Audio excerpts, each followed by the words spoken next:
Yeah, I just told him.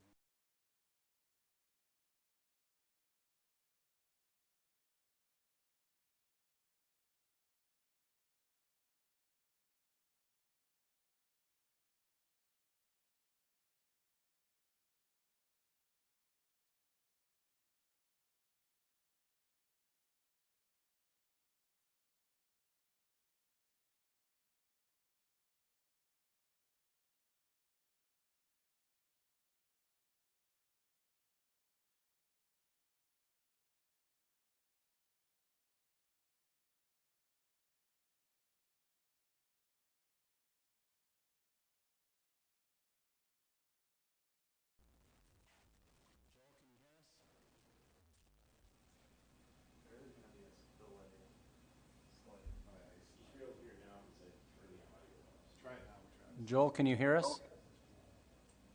Yes, can you hear me? Yes, we can. Perfect.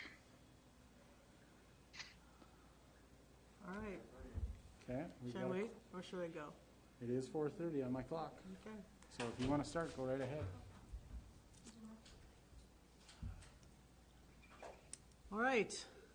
I'd like to call the Moorhead Public Service Commission meeting for Tuesday, August 24th, 2021 to order. It's 4:30. I'm reminded to read that customers wishing to address the commission for items that are not on the agenda should fill out a request to speak form and give it to the administrative assistant in attendance at the meeting prior to speaking. Customers wishing to address the commission regarding a specific agenda item other than the rate hearings will be given an opportunity during the discussion of that item. Each customer will be given 3 minutes to address the commission. We are here to listen. Any follow-up or feedback will be done by email on anything that cannot be resolved this evening. I'd entertain a motion to approve the agenda. So moved. Second. I have a motion by Paulson, seconded by Daly, to approve the meeting agenda. All in favor say aye. Aye. Aye. Oh, I have to, never mind, sorry. Roll call vote. Thompson, yes. Daly? Yes. McDougall, not here. Duran, not here. Paulson? Aye. Okay, thank you. Now, moving on to the consent agenda. I would request that item 8E, or excuse me, 8D and 8E come off. Okay. Any other items to remove from the consent agenda? I'd entertain a motion. Daly moves to approve with amendments. A second.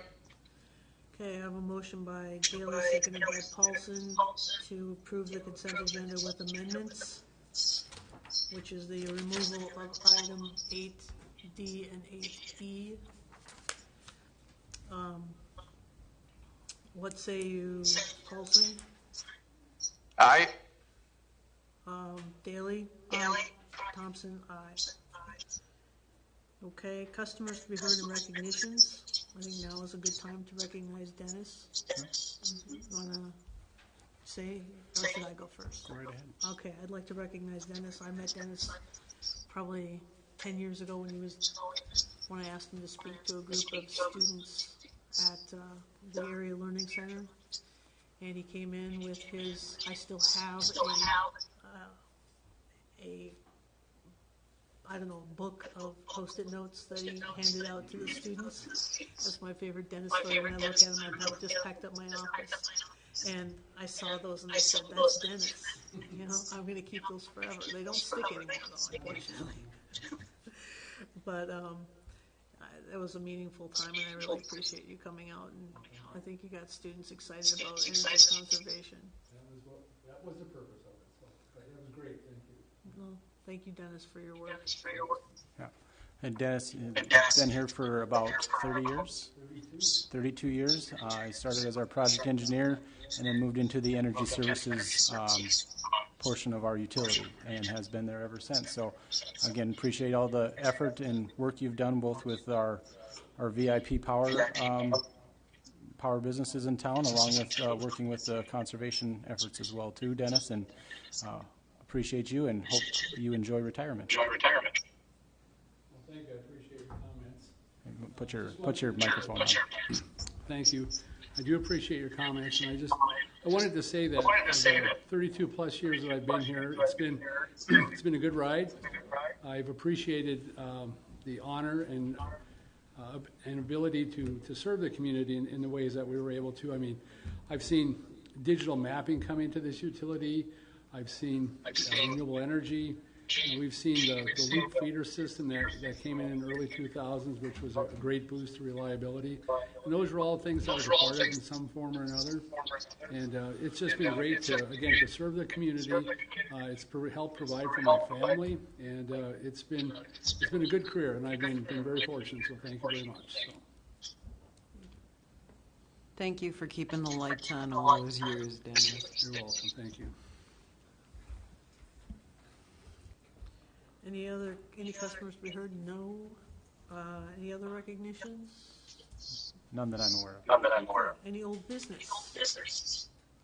The only quick update, we are still going through the donation survey process. That's going to be ending next week, and then we'll be meeting with the group after that once we tabulate all the information. I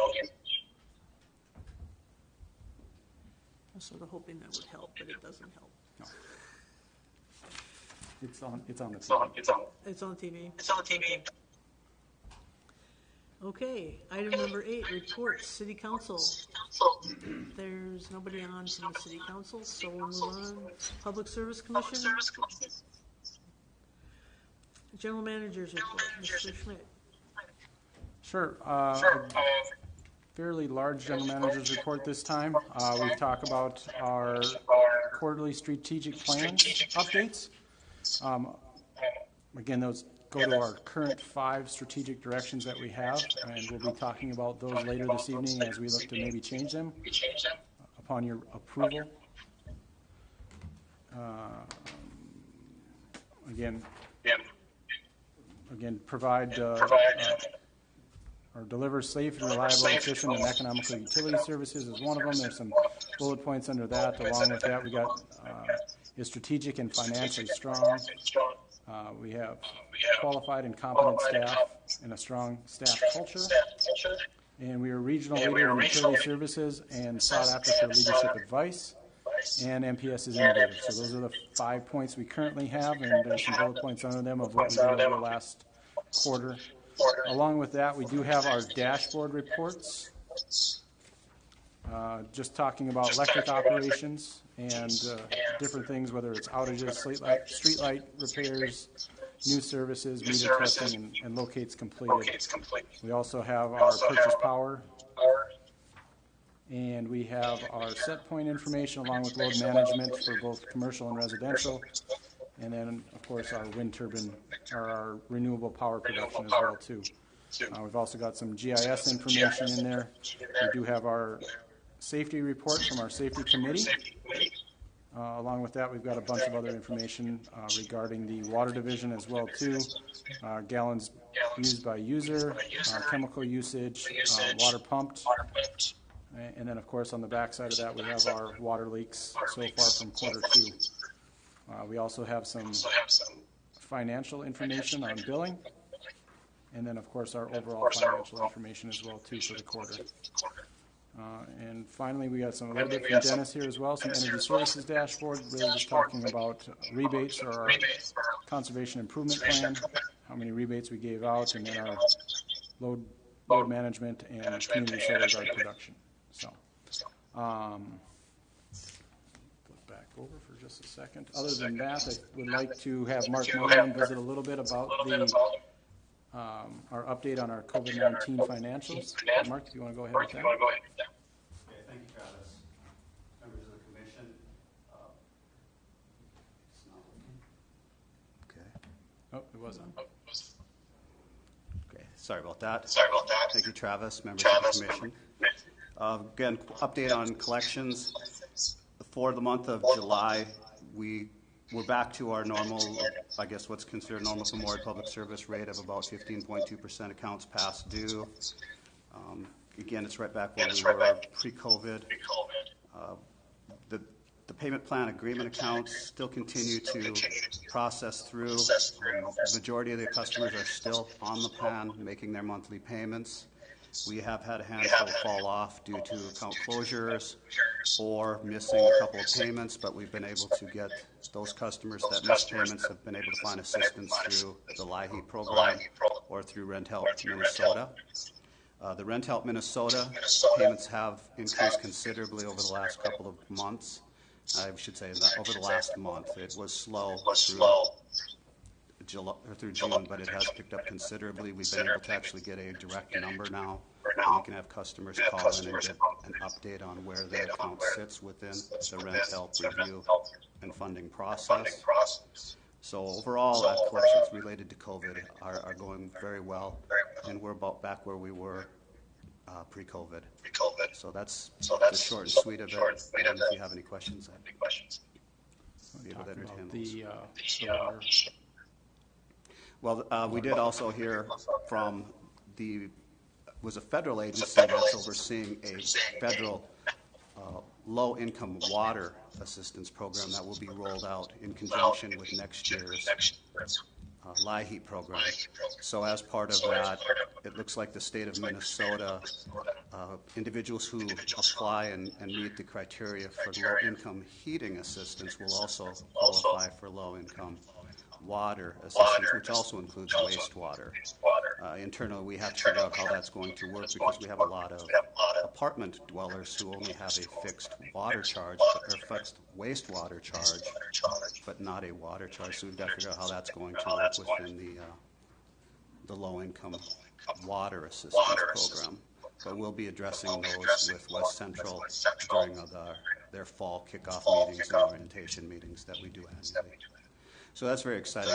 The program will require just one application, and those that qualify will meet or be enrolled in both programs. And the other piece of that, too, I did meet with John Brown last week at the MMUA conference, and they're ready to go with that program. The only thing that is currently is waiting federal approval, so they're waiting on that. Once that's done, then they can fund it and get everything working. So he's hoping for early October, beginning of October. It might be a little later than that. It just all depends on federal approval of their program. The other item, one more item after this one, I want to have Mark talk about our mandatory water restrictions update. We had to do a phase 2 or stage 2 as of yesterday afternoon, and I'm going to let Mark speak to that. Mark Pritchard.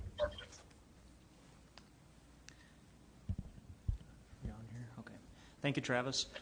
Mark Pritchard, Water Plant Supervisor. We had some updates on Monday afternoon for the mandatory watering restrictions. We did go from phase 1 to phase 2 mandatory restrictions. For the cities of Moorhead and Dilworth, what this means is instead of the even-odd watering schedule that we had for what are deemed non-essential uses such as lawn irrigation, we did go from every other day down to 1 day per week, and we did base that upon garbage collection schedules so that residents would more readily know, what day is their day to do those types of activities. We did also follow our water supply plan by stating that watering during the daytime hours, the prime daytime hours, should be discouraged. So we did say that in the press release, have the hours between 8 p.m. and 8 a.m. There was a little bit of confusion when we did put out that press release, so admin staff did a great job this morning getting out a clarification update onto social media and the mpsutility.com website. And we did clarify that, for example, if your garbage is picked up on Tuesday for a Tuesday collection schedule, between midnight and 8 in the morning, that is one time frame of the day that watering could take place, and also at 8 p.m. to midnight in the evenings. So it more clearly defined the hours that use was permissible, and I think that should help clarify a lot of the questions that we received from customers this morning. So thank you very much for the assistance there, admin staff. As far as the timing of all this, we did receive our letter from the DNR on August the 18th. This correlated very closely with when Water Division staff were looking at implementing Stage 2 restrictions anyways, due to the lower overall levels in the Red River. One of the main criteria that we use for this water supply plan is the overall cubic feet per second flow rates, or CFS flow rates for the river. The Stage 2 mandatory restrictions are triggered in our own water supply plan at 100 CFS. We were seeing that the river was bouncing up and down between 99, 102, 105, back to 95. So we held our Stage 1 restrictions for the time being until we saw consistent levels below 100%. When we recognized that as a trend that looked like it was going to stay, we did receive that updated letter from the DNR at the same time. So it corresponded in a timely fashion for us. So what this means going forward is, until further notice, we're going to need to keep these Stage 2 restrictions in. When temperatures go down and drought conditions are alleviated or we receive more precipitation, that's when we'll start evaluating at what point can we dial back the needle on these restrictions. Thank you. Go ahead. Thank you, Madam Chair. Mark, how would this affect a business? Are they restricted to the one time per week as well, as far as watering their grounds and stuff like that? Good question. Yes, they would need to abide for the non-essential use for things such as watering their grass out front of their business. But as far as the actual industrial or commercial use for business purposes, there is no restriction at this time. So it won't affect any businesses in that effect. Okay. This water supply plan restriction is really meant to hammer down on the non-essential uses. Things, again, like watering grass. Another option is, pressure washing the outside of buildings, personal washing of cars and driveways, things that we could do with more efficient methods, such as going to a car wash facility that recycles water, for example. That's a good option in these times. So that's a long answer back, but no, it does not affect businesses in that effect at this time. Okay, thank you very much. Mm-hmm. Okay. Thank you, Mark. One last item. Today is National Hydropower Day, and that's important to MPS because 50% of our power does come from the Missouri River Hydroelectric Project out in North Dakota, South Dakota, all the way down to the Mississippi or the Gulf of Mexico. Along with that, we also receive some additional hydropower through Missouri River Energy Services, their new Red Rock Hydroelectric Project, which is commercially operating at this point in time. So wanted to recognize that it is National Hydropower Day as well. And that is the end of my report. Thank you. 8D, Bright Energy Solutions. Sure. I'm going to, since it's Dennis's last meeting, I'm going to have him speak to a couple of his reports that he's got on the agenda. Again, this is the Bright Energy Solutions Power Team Energy Wise program. This is basically a summary from 2020, 2021. So Dennis, go right ahead and speak to it. This is a program, Dennis Eisenbrown, Energy Services Manager. This is a program we started back in 2014 or 15. It is targeting the fifth graders in the area, and it's been very well received. Basically, they get a kit, the teachers get kits, lesson plans, and they're meant to mix or to meld with Minnesota teaching requirements. So it's a good program for the kids, but they have these kids learn about energy efficiency, and then they actually take these kits home with them, and then they put in light bulbs and night lights, that sort of thing, and so they also help their parents learn a little bit about energy efficiency. It's just been a great program, and this year again, if you look in the summary report, 100% people that participated would recommend that other people do this as well. So fifth grade seems to be a good age bracket to learn this sort of thing, and hopefully they learn some lifelong energy efficiency skills.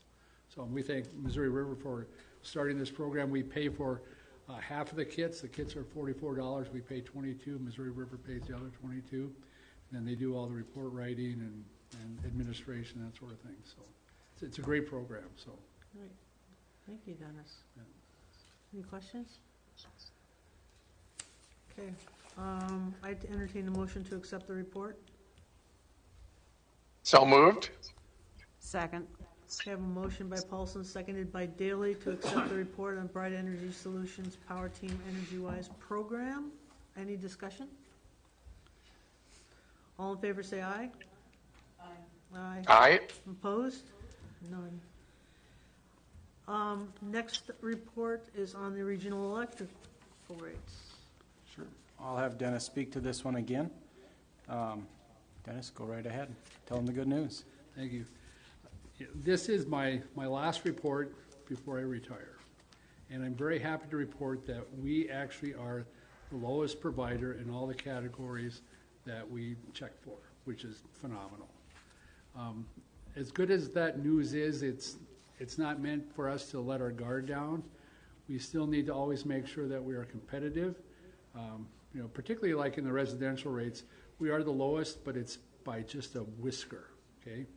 And so it doesn't take much of a bump one way or the other to get us, bumped out of the lowest provider. So we always need to keep watching our efficiency, how we operate.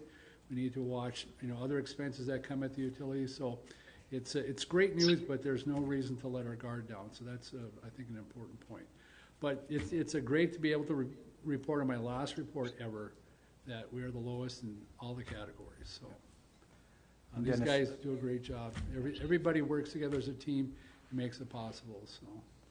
And Dennis, you look at this from the region, I and do. it's just really Fargo-Moorhead area. Right. So. We identify the utilities by letter, so we're not, calling out a particular utility one way or the other. And we usually name them, but last year I believe the commission said that it would be better to use designations as utilities A, B, and C, which is why we're doing that this year. So, Okay. but we, it's just good news, and but we need to always stay vigilant. So. It's a good way to end on a high note. And That's right. That's a nice one, so. It is. It is Good indeed. message. Thank you. Yeah. Thank you. Yeah, again, that's great news for us. Shows that we're competitive. We've got the abilities to have the lowest rates in the region, and hopefully that helps with growth in Moorhead as well, too. So, Any questions for Dennis? All right. Madam Chair, I'd just like to make a comment. I think this is great news, and I think it shows how wonderful public utilities can be, how efficient they can be, and how competitive in the marketplace that they can be. So good work, Travis. Good work, Dennis. Good work to the whole MPS team. I think that's something to be congratulated on. Thank you. Absolutely. Okay, I'd entertain a motion to accept the report. Daley moves to approve. So moved.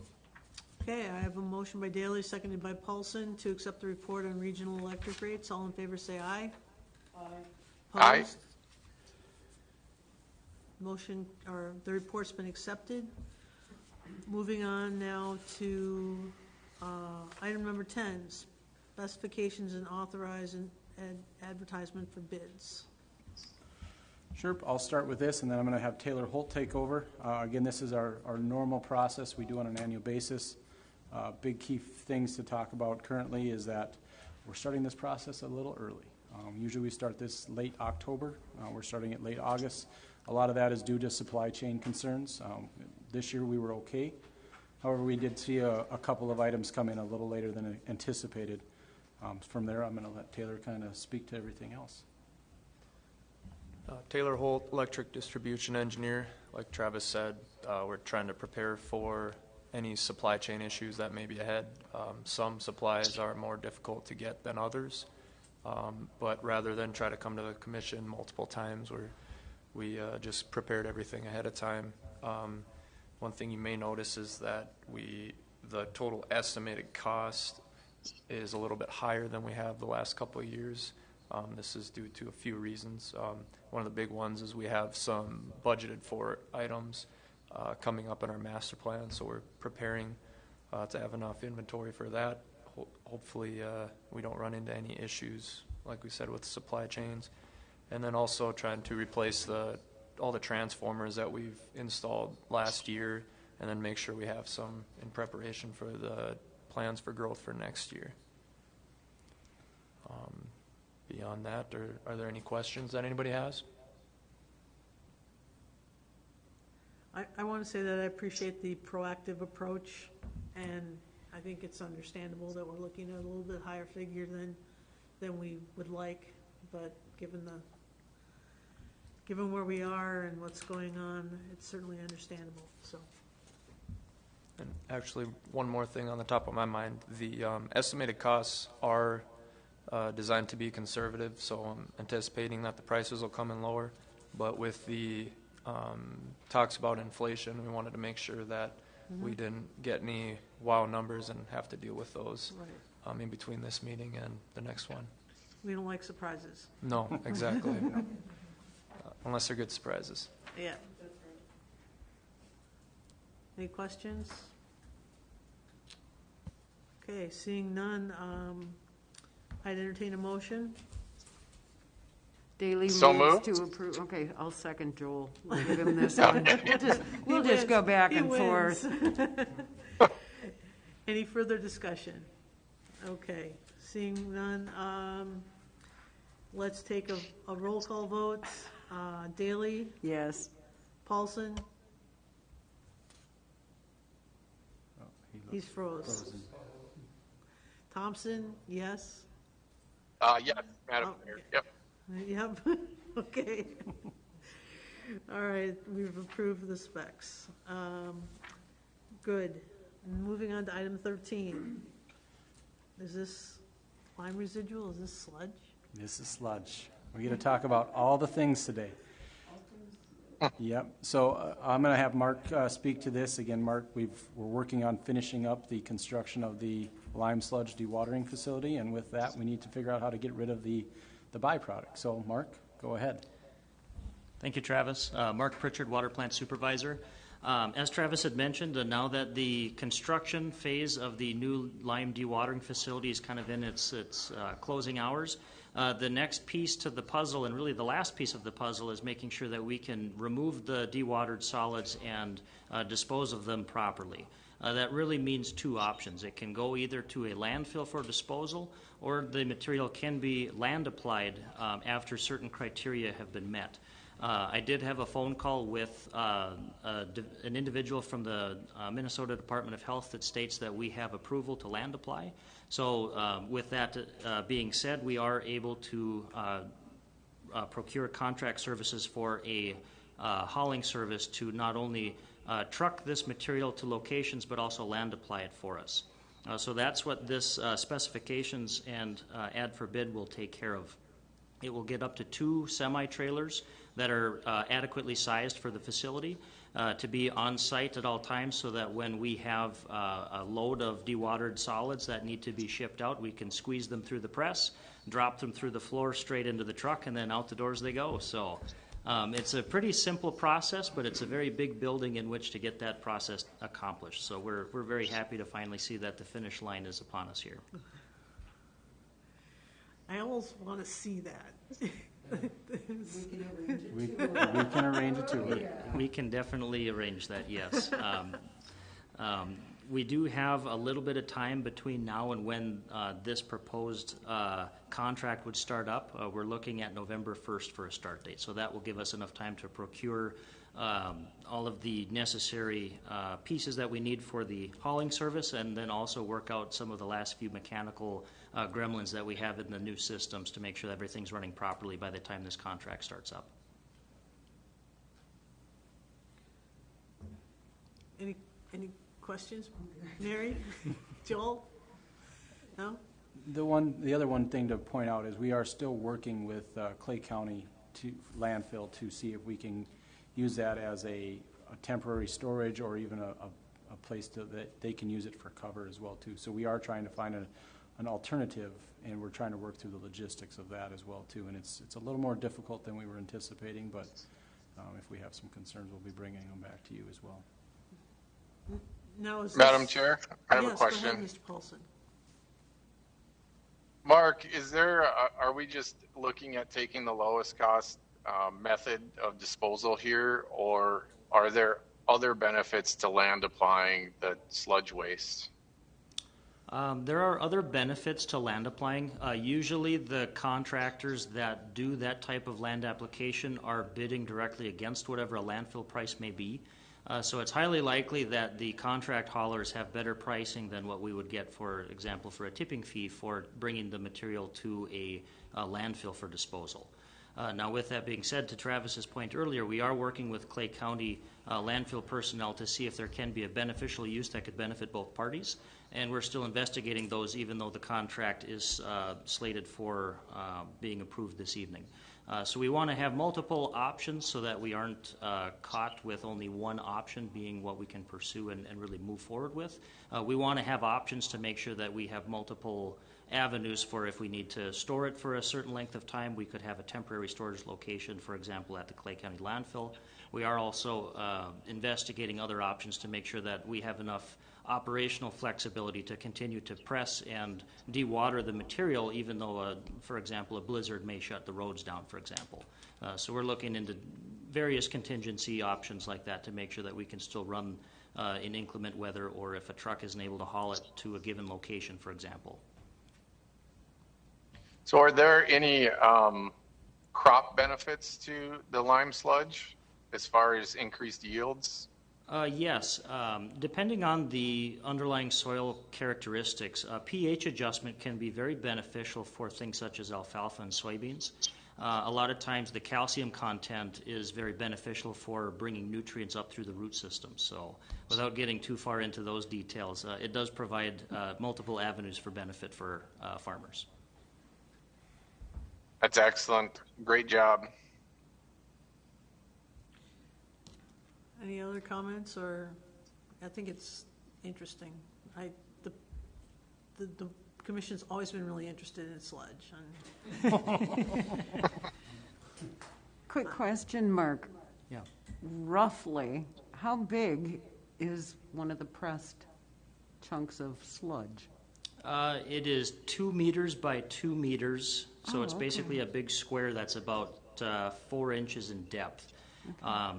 We have the availability for each press cycle to press about 225 cubic feet of this material. So the press itself is longer than this room we're sitting in right now. Okay. If we were to put it corner to corner, it would probably be an additional 15 to 20 feet. So it's a fairly substantial piece of equipment. It's pretty interesting to see it run. So again, to the chair's point, we would love to have some guests over there once we get the contract up and running. I love it. Okay, thank you. I look forward to seeing the sled. Yeah. Any other questions or comments before I entertain a motion? Okay, have at it. Daily moves to approve, where are we? Specifications and advertisement for bids for contract hauling and disposal services for the sludge. I'll second that.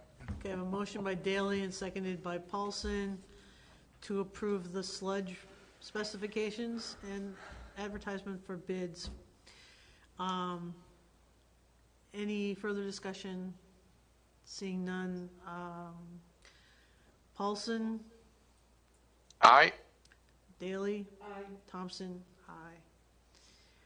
Item number 14, review preliminary 2022 budget timetable, appoint a budget committee, and set date for water and electric rate hearings.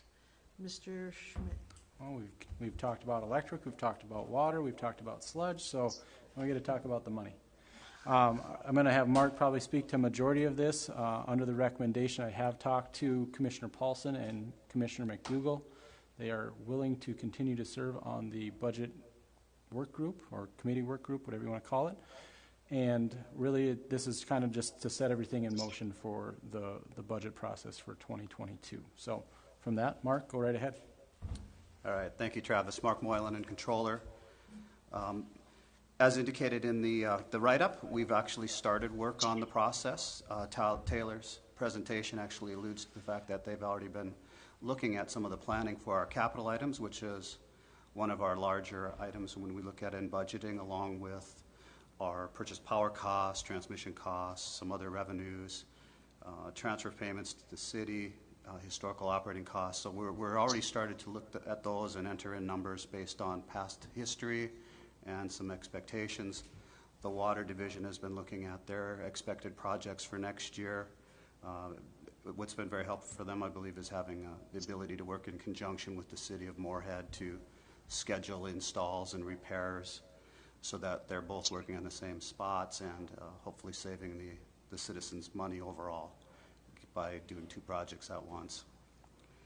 In addition, we've provided staff of the city with the expected transfer numbers so that they can move forward with their budget for the next year, so they have an idea of what our electric transfer will be from both the operating and the capital improvement, and from the water general fund transfers. At this time, the preliminary budgets are showing that the projected electric rate increase could be 0 or up to 3%. Again, we're waiting for some final numbers from MRES and WAPA, which is standard practice when we're doing our budget process. They're doing the same thing, and they'll firm up their numbers in hopefully mid to late September, and by the time we get to our presentation in October to our rate hearings, we'll have a better idea where that number will be. From the water side, we have, again, our input is just from the river, so we don't have to rely on others to get our costs there. We just looked at what we've spent in the past, what our debt service will be. We're anticipating an overall rate increase after we review everything of between 2 and 5% for 2022.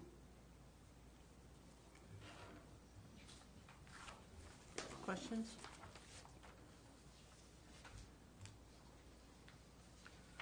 Mr. Paulson, any questions? No?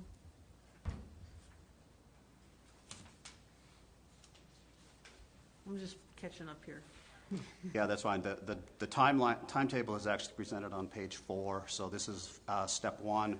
There are still approximately 5 more steps to go through, which will culminate with the approval of the budget and rates in a December 21 scheduled meeting. Okay, all right. I don't think we have any questions for you, Mark. Perfect. Perfect. Mark does a great job putting everything together and preparing for this on an annual basis, and we've done a lot of work the last year or 2 years now, making sure staff understands how it works and how it functions, and how we make sure everything can go together so we aren't raising rates too much, but enough so that we can do what we need to do to either replace electric lines or put new water main in the ground. So thank you again, Mark, for that, and if there's any other questions, we can go from there. Otherwise, I'll let you do what you need to do. Sure. I'm just still trying to catch up here for a second. I'll just jump in real quick. Mark, thank you again. I have no questions because your work has always been pretty thorough, comprehensive, and thank you. Yeah, it was pretty good. So thank you. I'm sure it was so much fun. Yeah. Well, you got to go through this 2 years ago yourself and Chair Thompson. So that's why I know how much fun it is. Yeah. Yeah, the other piece to think about too, we did talk about Missouri River, but we did receive the first notice from Western Area Power. They're not planning for a drought adder, but until we have that final notice, that's one thing to think about as well, or have in the back of your minds, is we could still see an increase on the drought adder portion of the WAPA bill. Sure.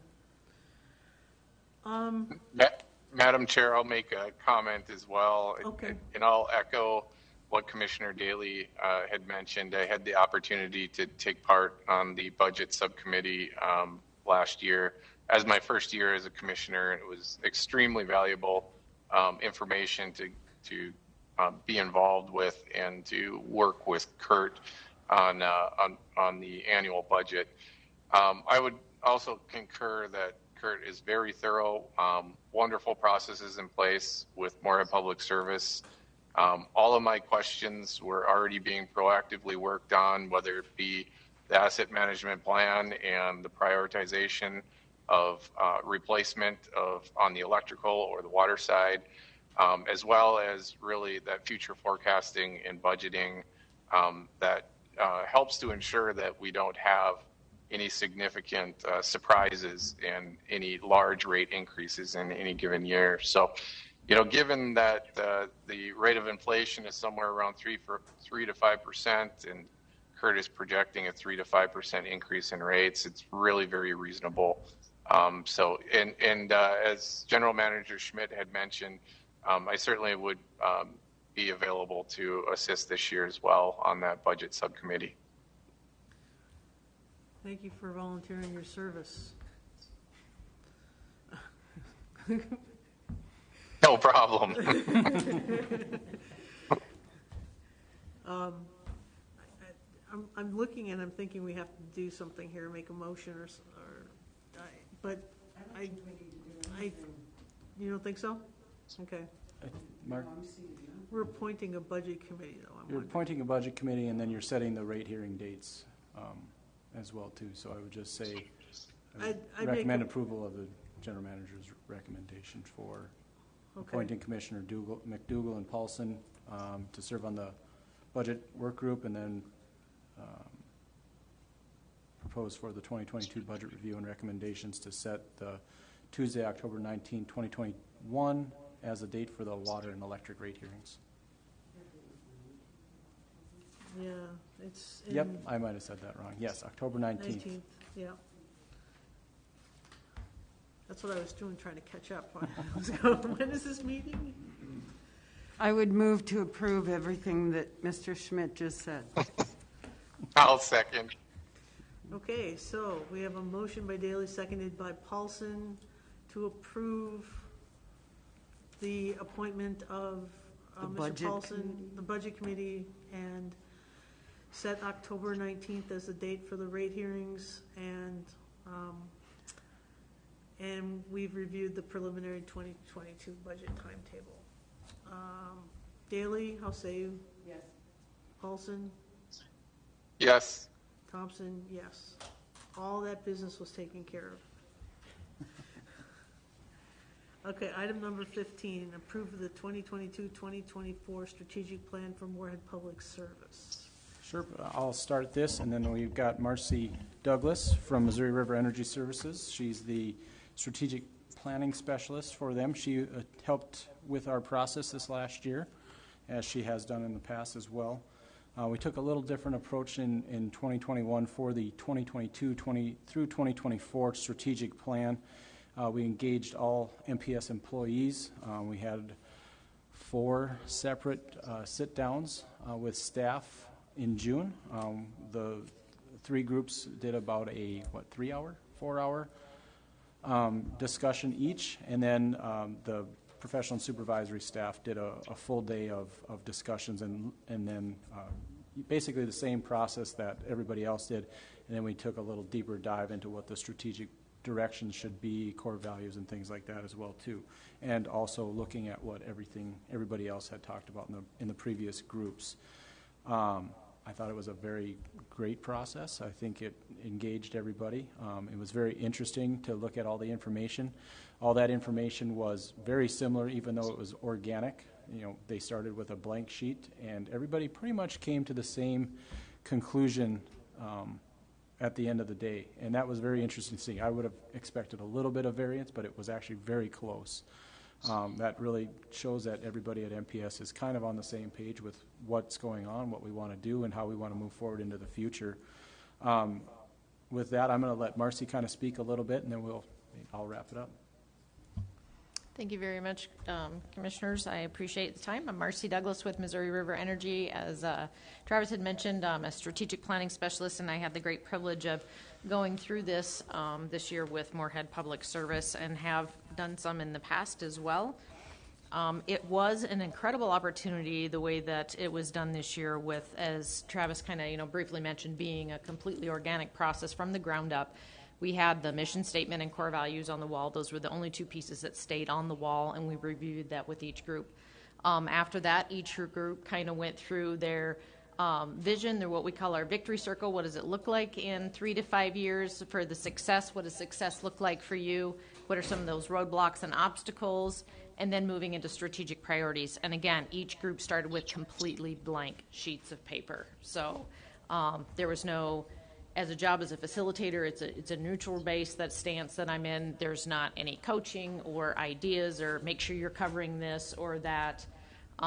So it was incredibly interesting to see that of all those groups, and they're like, oh, maybe we're not on the same page, but by the end of the day, when they were all there, I also had, and I really appreciate Travis allowing me this opportunity. We came back and we actually did a debriefing with each of the groups. So then even with the supervisory staff, instead of in 4 groups, we did 3 combined groups and presented all of the information back, every single piece of data, so that they could, I mean, that's part of the process of the TOPS process, that they could each see the pictures, their handwriting, their notes, everything was in there, so they could see what the other groups had done as well. And then the supervisory group then reviewed everything, took the existing strategic directions, and then we kind of worked from there on what, coming up with new directions and priorities and key performance indicators, and what are some things that we can do to provide you guys as tools to see that we're on the right path. With that, I'll open it up for any questions. I'll add a little bit more to that. So within the packet that you received this for tonight's meeting, you'll see that we've got basically a one-pager, and that's really the policymaker piece of this, is that it's got our mission statement on there, and really that did not, had some minor changes to it. We tweaked it a little bit, nothing major to change. In our core values, the actual physical core values stay the same, but we tweaked the wording a little bit on some of those things, and that was a process that each group kind of looked at, and we kind of finalized on some something that everybody felt comfortable with. The biggest change we did was with the strategic direction piece. We have 5 strategic directions currently. As we moved through that, we actually went to 6. We wanted to separate out water and electric so that they had their own directions themselves. We kept finance in there as a little different piece. We wanted community and team, and of course innovation on there as well too. So really the big piece was separating out water and electric. We simplified it as well too a little bit. We shortened it down. We had some lengthy strategic direction wording underneath the actual physical directions itself, and we wanted to clean those up a little bit so they were more concise to what we were looking for. The final piece that you'll see on there is that there's a key performance indicators. How are we going to measure some of these things? So as you look at the 6 strategic directions, each one kind of talks about how we're going to do it as well too. So and then on the 2nd and 3rd pages of the attachments, it talks about current realities and successes for each strategic direction, and then what our first year accomplishments are going to be, and then the key performance indicators for each one of those again as well. And as we go through this process, and if you do decide to approve it tonight, we will probably be bringing stuff back to you again in a typical quarterly basis, but it might look a little different than tonight's strategic quarterly updates that we had. So with that, I will open it up for questions or suggestions. How about positive comments? You want to take those too? I'll take anything. Absolutely. First of all, I like the process and the product, because I think they're 2 very different things. And the process, it sounds like, as you were describing it, everybody felt they had agency, and they were able to, as you said, see themselves as part of the solution. So I think that's a fantastic way of doing this. The strategic plan looks different than it has in the past, and I think it's an improvement. So those are my first observations. Anybody else want to chime in? Mr. Hendricks has a question. Yep. No, I'll let Mary go ahead. No, go ahead, No. Fine. I'm kidding. Go ahead. No, go ahead. No, I would also like to commend the process. I liked how inclusive it was of all the different aspects, and I guess I was a little surprised too that everybody kind of reached the same place over time, because so many different perspectives, even just different department perspectives on different things. So thank you for your time, and to all the staff who helped out. That was great. I like it. And like Chris, I do like the finished product a lot. Yeah, the one thing to think about too, as we did this, when we started the process, we wanted everybody to be included, and we wanted everybody's voice to be heard, and that was one of the key factors as we went through this, is how are we going to do it so that we can all still keep work going on, and I think we came up with a good way to do that, and yeah, I agree, the product is great. I think it's a clean thing to start with as we move forward for the next 3 years roughly. So from there, I'll let Mr. Hendricks. No, thank you, Madam Chair. I want to thank Dennis, too, because he's keeping me organized here, because I came in a tornado. Yeah, I know. And I apologize I was at a round table with the mayors, so I apologize for being late. This plan does look very solid. I read it earlier this afternoon. But if we're addressing certain things, and I think this is more for Travis, I noticed vacant positions, there's 6. Do we have any type of detailed strategy for addressing that? Because I know labor shortage throughout the FM Fargo Moorhead area is really starting to hit a critical point right now. So I'm wondering what you have in mind for that. Sure. So we are working on a process right now. We're going through a organizational structure review, and along with that, we're going through a class comp as well. And we've been doing that for over a year now, or about a year. And so hopefully once that finished product is cleaned up, we'll be able to start working on replacing specific positions within the organizations. There are positions we've already taken care of over the last year. We added a water plant operator to help with the lime sludge dewatering facility. And we've added a couple linemen through the year as well too. So depending on the positions, some of them we can replace quickly, some of them we're waiting for this org structure change to be done so that we start with a clean slate on those things and we just have the right structure in place.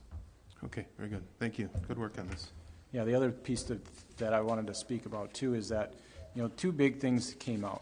AMI was a big key factor for all the staff. Everybody was very interested. They thought it was going to help them, help with their job duties, help simplify things, and it provides a lot of data as well too, as we've talked about in the past. Communication was another one. Communication, marketing, and Marcy, I'm forgetting the third one. I don't remember what that was. Just IT innovation and technology. Yep. That was a key piece in that. The AMI was a really unique story that was being told. So many times we hear about, well, there's your cost-benefit analysis. It's all about the money. But to hear from every single department and different angle on this is needed for outage management, again, bringing in that communication and all the other different pieces and parts and how it could help everybody do their job more efficient and more effectively was an interesting story. Another piece that came out, we take our feedback very serious. I lay it out to the groups and I tell them we want it all. That's how Missouri River is, the good, bad, and the ugly, what we can do to make things better. We definitely heard from everybody saying that was what they appreciated. They felt valued and they felt heard by participating in this. But the other piece was from cross-departmental, having people and Travis, and the admin team did a great job of making sure that all those groups were mixed. We didn't do water and we didn't do electric. They were all mixed over. And just all day and the different groups seeing the ahas on, I had no idea that that's what you experience when you answer the phone. I had no idea that's what you experience on a truck roll. So again, bringing that team cohesiveness and that understanding and cross-departmental was a big piece of it, and it was really rewarding to see. Dennis Eisenberg, Energy Services. Excuse me.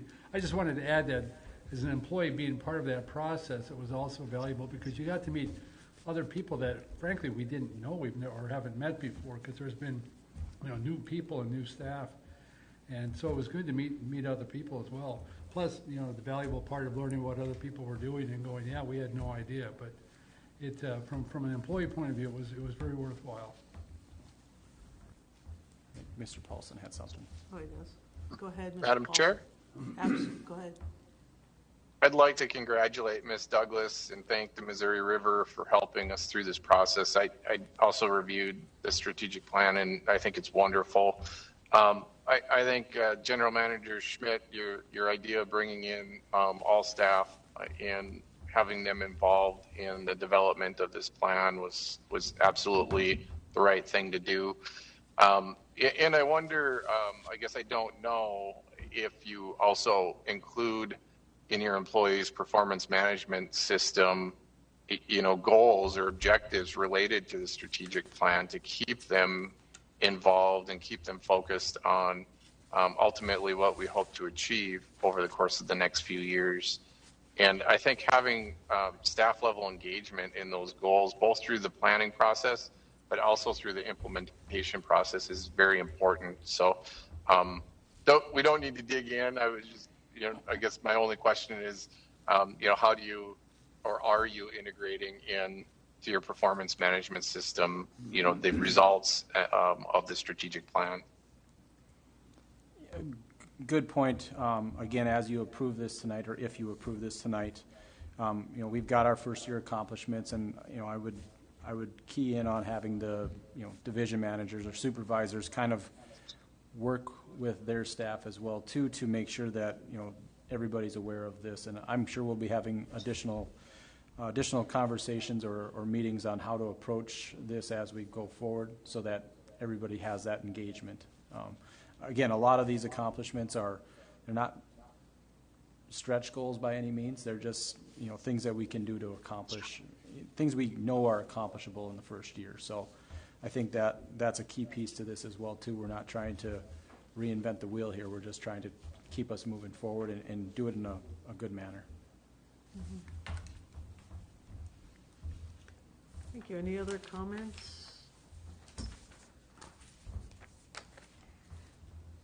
Okay, questions? All right, I'd entertain a motion. So moved, Madam Chair. Second. Okay, I have a motion by Paulson, seconded by Daly, to approve the 2022 to 2024 strategic plan for Moorhead Public Service. Discussion, questions, last comments?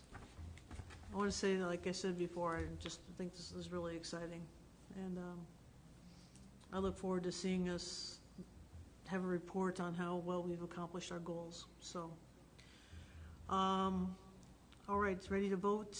Daly? Yes. Paulson? Yes. Thompson, yes. Thank you. Moving on to item number 16, amended policy on mission statement, core values, and strategic direction. Sure, I'll speak to this one. This should be pretty quick, short, and sweet. Okay. Overall, this is with the approval of the strategic plan for 2022 through 2024. There are some changes to it. We've added a sixth strategic direction in there and cleaned up a couple of items under the mission statement and core values. All I'm asking is for you guys to approve those recommended changes, which are in the attachment. So there's a red line version and a clean version for you guys to review and approve.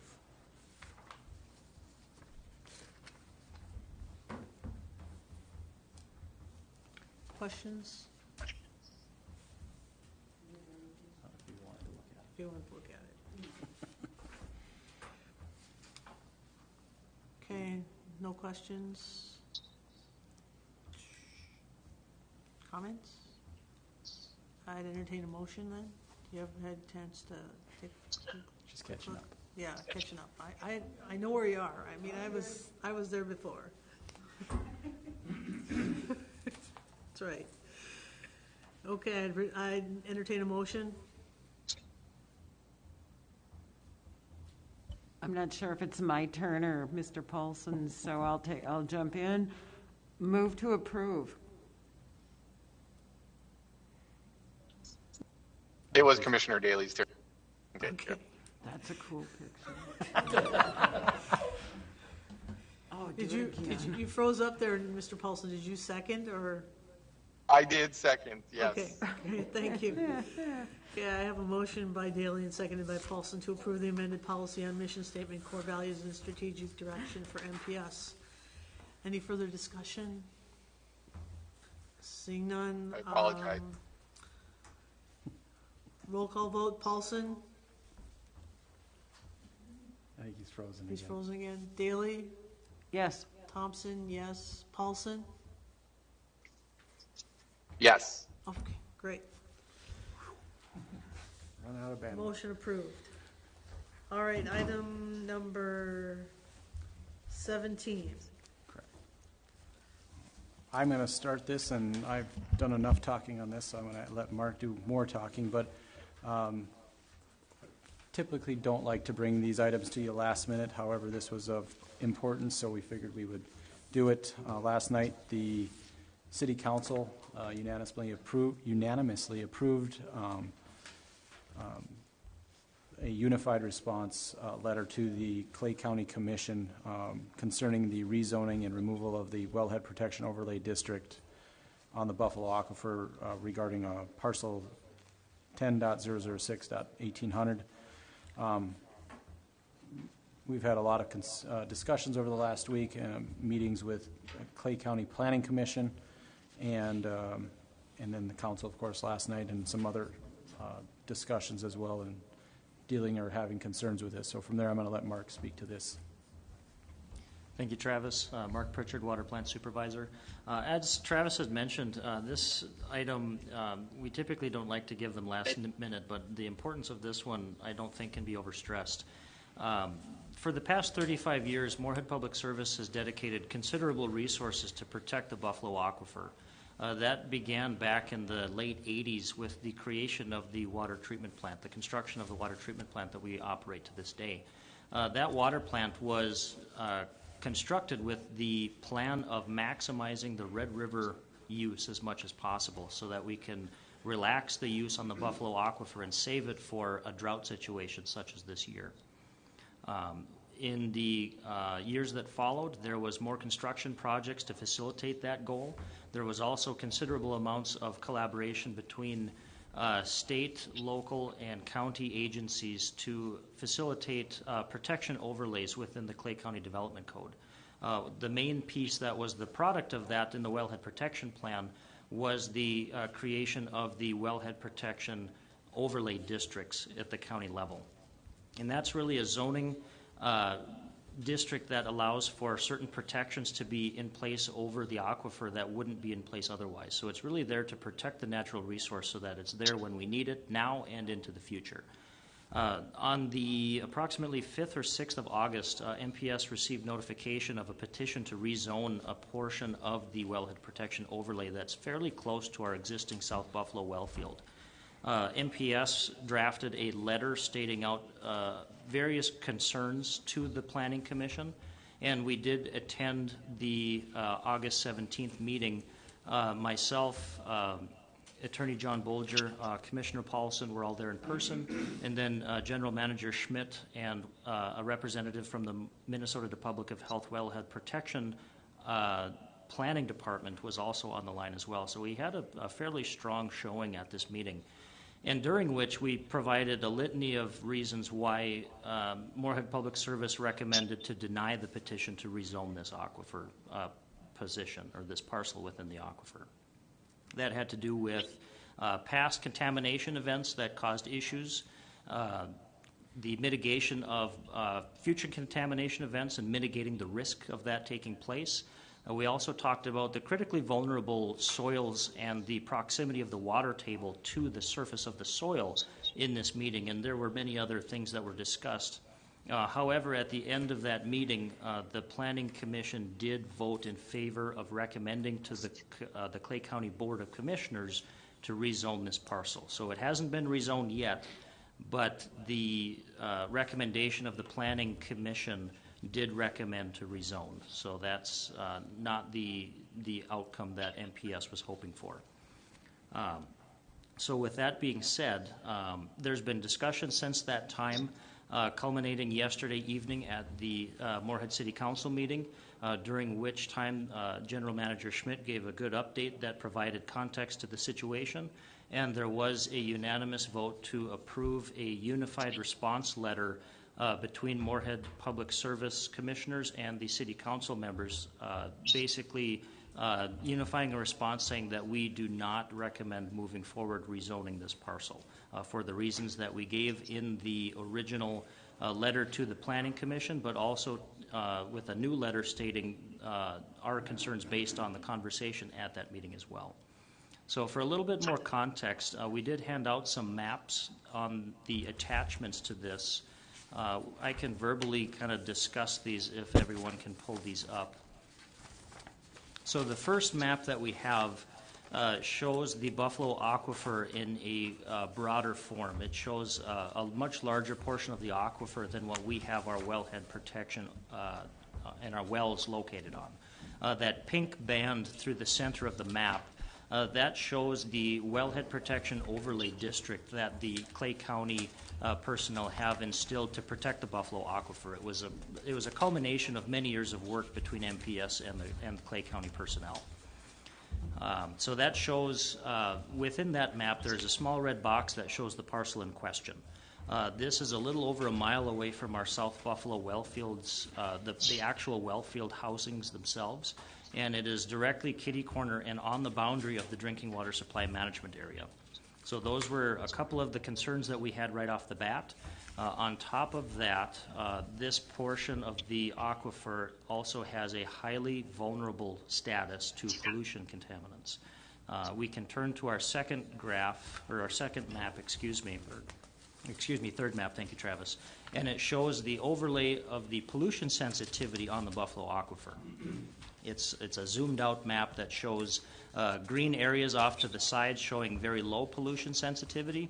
And as we work towards the center of the aquifer, it shows yellow, orange, and then red for the most highly vulnerable areas. On this map, we also have a little red box that we can turn to the next map on, and it zooms in much further so we can describe it in further detail. So now we're on map number 4, and this is a zoomed-in map showing the parcel that was petitioned to be rezoned, or a portion of that parcel that's petitioned to be rezoned, relative to the critically vulnerable context of the land itself. So the 8-acre portion that's petitioned to be rezoned is in the northeast corner of that red box. So that portion is squarely on the red, highly vulnerable, and the orange, very vulnerable sections of the Buffalo Aquifer. So with the petition to rezone, the wellhead protection overlay would have been removed with this recommendation going forward. So that was one of the primary concerns that we had. The critical vulnerability to MPS mandates that there should be adherence to existing ordinance by having municipal water and municipal sewer connections to the parcel.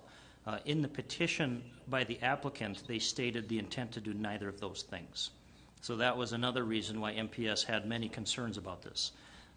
We also talked about the timeframes of the proposed construction dates for the petitioners. They're not looking at really constructing anything for the next 3 to 5 years. In the time frame between now and then, Moorhead Public Service will by then start and complete our 10-year updates to our our wellhead supply plan, our wellhead protection plan that updates the drinking water supply management area boundaries. That boundary is directly next to the edge of this parcel, and that's another reason why we petitioned for denial of that petition. So there's a lot of concerns here. Moorhead Public Service, by all means, wants to make sure that we protect this source at all costs. We think there's a way to do that and still coexist with all the other entities in the area, making sure that growth in the county can still take place while still protecting this resource the way it needs to be protected, not only now but into the future as well. Again, going back to the beginning of my portion of this presentation, there's been 35 years of work culminating in that wellhead protection overlay district being in place over the aquifer. Moorhead Public Service has spent millions upon millions of dollars creating a new water treatment plant and associated infrastructure to facilitate saving that aquifer as a drought resource. That can only be in effect as long as the aquifer is able to be utilized when it is called upon. So that's the concern that MPS has, and what we're looking for tonight is approval of a unified response letter to state our concerns to the Clay County Board and continue on the discussion at that meeting in early September.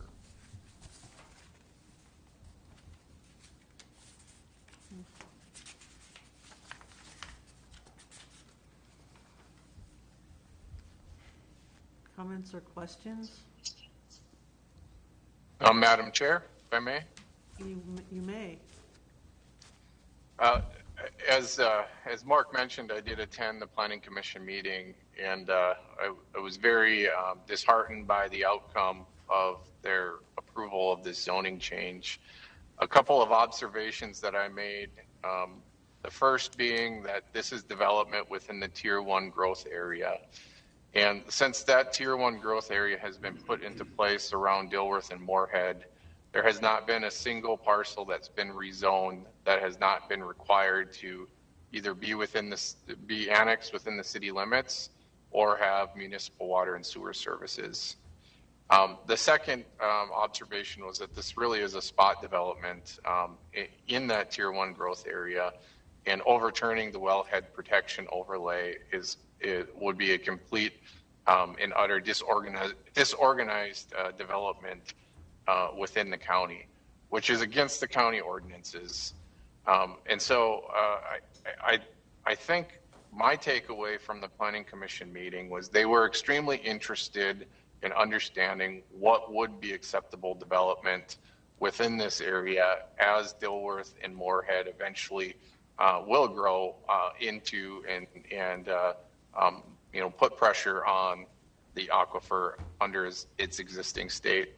And so I did talk with Mark a little bit about that. And, I think what we're looking for here is orderly development per the county ordinances, per the overlays that have been put into place, and definitely mandating that any development in or near the wellhead protection area would have municipal sewer and water services, and then have some restrictions within our wellhead protection zone on what sort of potential chemicals or uses would be intended for those parcels. And so I don't think, from my perspective, I don't have anything wrong with what is being proposed for development on this site.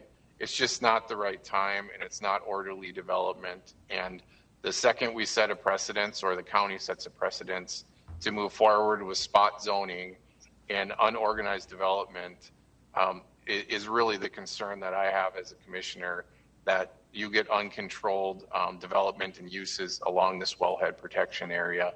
And it stresses the single most important resource we have, and that's that aquifer. Our two drinking water sources, as the commission knows, is the Red River and the Buffalo River aquifer. We know from history the river is an unreliable source of long-term drinking water. There has been drought. We're experiencing one now. If it gets as significant as in the 30s, you could go hundreds of days without any flow in the river, and we would be 100% reliant on the Buffalo River aquifer. So it's of utmost paramount, in my perspective, that we work with the county and we work with the city of Dilworth to ensure that they're adhering to, and development is adhering to, what was really intended by the county ordinances long term, and what was put into place to protect this vital natural resource for the resilient drought protection that it provides for our community and the community of Dilworth.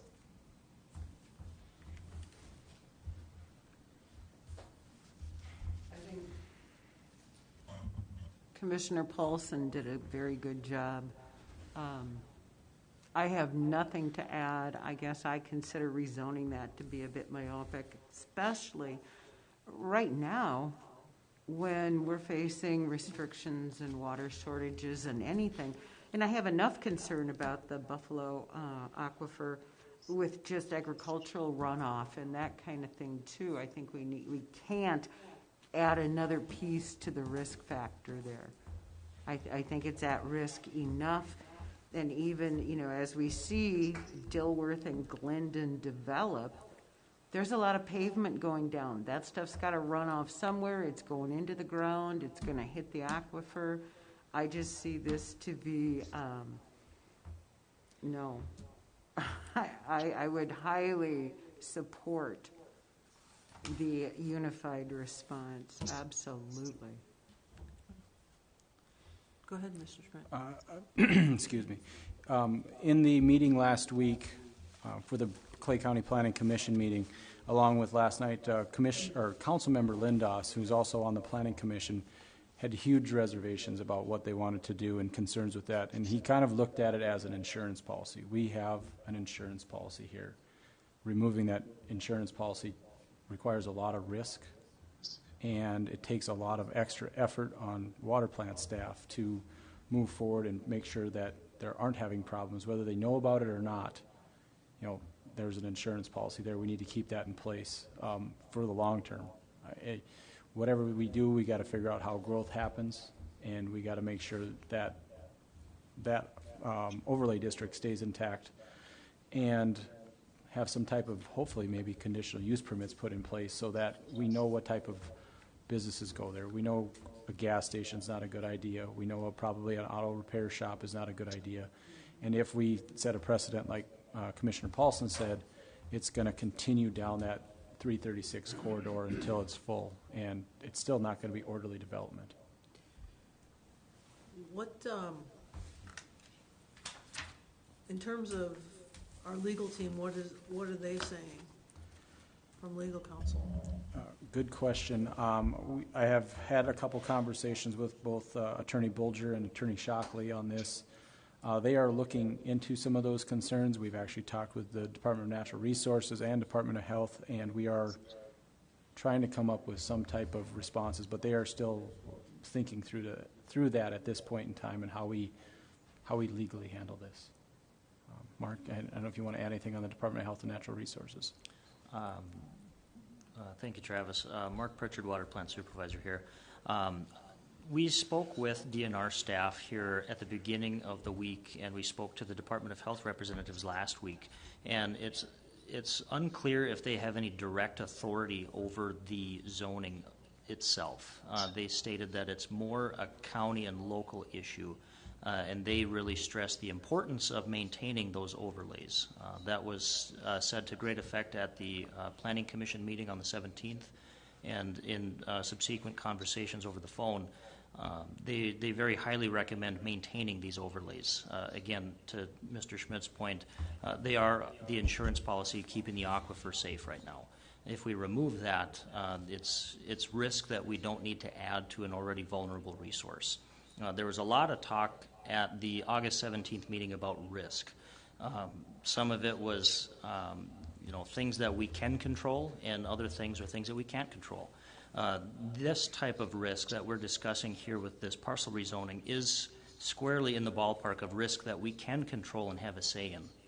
One of the main arguments that we attempted to push very hard was the fact that any risk that we can manage, why would we introduce that if we don't need to? And that fact was, not received the way we thought it would be. So there was a lot of discussion on that, but again, with the unified response letter that we're proposing this evening, we still want to stress that point very hard. This is a controllable risk that we do not need to introduce to the water supply, not this way. Yeah, and the other part too is as we formulate this letter, we will be working with legal staff to make sure that they've got some legal precedents in there along with the technical piece of it as well. Great. Chuck's got a question. Go ahead. Thank you, Madam Chair. Not a question. It's just council was very supportive of this letter. With the history of this, it was a no-brainer. We just wouldn't change it. So I don't know what's going on, but yeah, it's a bad idea. You're essentially endangering the water for 45,000 people. So it's not a good thing. So I wish they'd reconsider. That's all I have. Very disheartening. We have to have this conversation, and I'm thinking that it's probably closer. Dilworth Water and Dilworth using our water. I forgot about Dilworth. Yeah, probably closer to 60. Yeah, we provide a rough 60? About, I think 75 was Really? the number. Yeah. Really? I think it's 75% of the county for sure is provided water between Moorhead and Dilworth. I can't remember if it was 60 or 75,000, something Wow. like that. A lot. But this should be a non-issue. It should be a non-issue, and it irritates me that we have to go through this. So. And I would like to agree with Commissioner Paulson. I don't think we have a problem with what wants to go there. It's the fashion of how they want to go there and the not wanting to connect to services. Again, there's issues with that as well too. They're roughly 2 miles away from city services. So again, it goes back to the orderly piece of it as well. Mm-hmm. That's a red flag. Well, and Madam Chair, I'd also like to comment as well that the burden of proof of why this development needs to go here was not met. You know, this is the use of that property could be placed anywhere really. You know, within Clay County, the Glendon Industrial Park would be a perfect location within the city limits of Dilworth or Moorhead. And so there really was no compelling reason why this parcel has to be rezoned in that location, and the wellhead protection removed and the tier 1 overlay removed. And I think that was the frustrating part, is because that burden of proof by the applicant was not met, and the Planning Commission disregarded that. Thank you for your insight. I appreciate it. I appreciate all the work that everybody's doing on this, City Council as well. I think it's, for me personally, I think we need to do whatever we need to do. Correct. And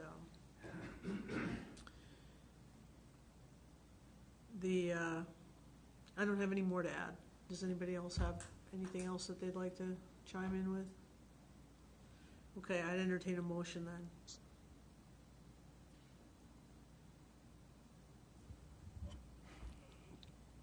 So moved.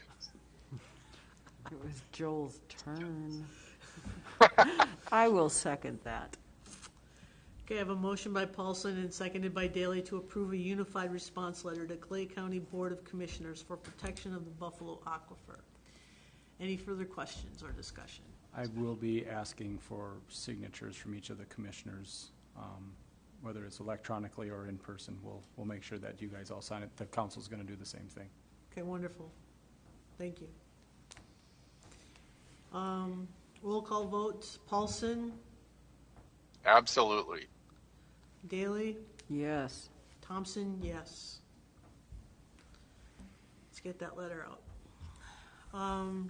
Item number 18, closed meeting for executive session. We have no reason to close the meeting at this point.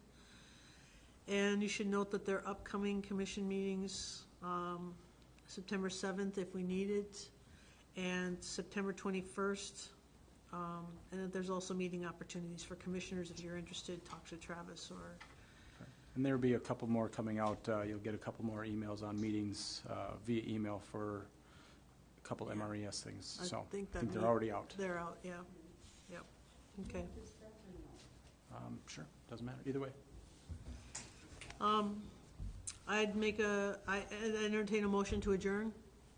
So moved. I'll second it. All in favor, say aye. Aye. Meeting's adjourned. Thank you for coming. Thank you.